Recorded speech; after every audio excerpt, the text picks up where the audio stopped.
زه به تاسو ته افغان تشریح کوم. الف الله ته به ځان سپارو او فی فرقانم قانون دی او غین غیرتی د خوښې نه د بې غیرته ژوندون. دویم الف اخوت دی، هر مسلمان ته یې تړون وینم. نون د نبي علیه السلام په دین روان به وي او دین د اسلام پکې جاري حاکم قرآن به وي. افغان پیندار پشو توار پشو پیندار فا افغان پیندار پشو پورته یې مضمون وینم او پنځه بناوې اسلامي سره سمون وینم.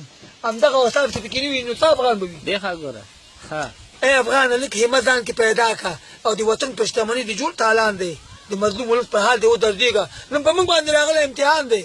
تاریخي آثار مې لوټ کړه کافرانو، ته تخریب کړه په وطن کې ظالمانو. اوس خالي مونږ ته پاتې نندارتون دی. نه خبر نو د دې ولې پښتون دی؟ همداسې نورې فابریکې زموږ ویجاړ شوې، ثقیله وسلې زموږ ټولې کباړ شوې او دا خپل کور راته نن جوړ لکه زندان دی. نن په موږ باندې راغلی امتحان دی. دا چې نن چې افغانان وژني بې ځایه او اشغالګر دلته راغلي د هر ځایه زموږ پاکه خاوره همدوی ته روتینیل کړي او حواله وباندې بیا تابابیل کړي، ورانوي چې زموږ کور ورانې ته کور کړي او رقیبانو په لوري مختور کړي.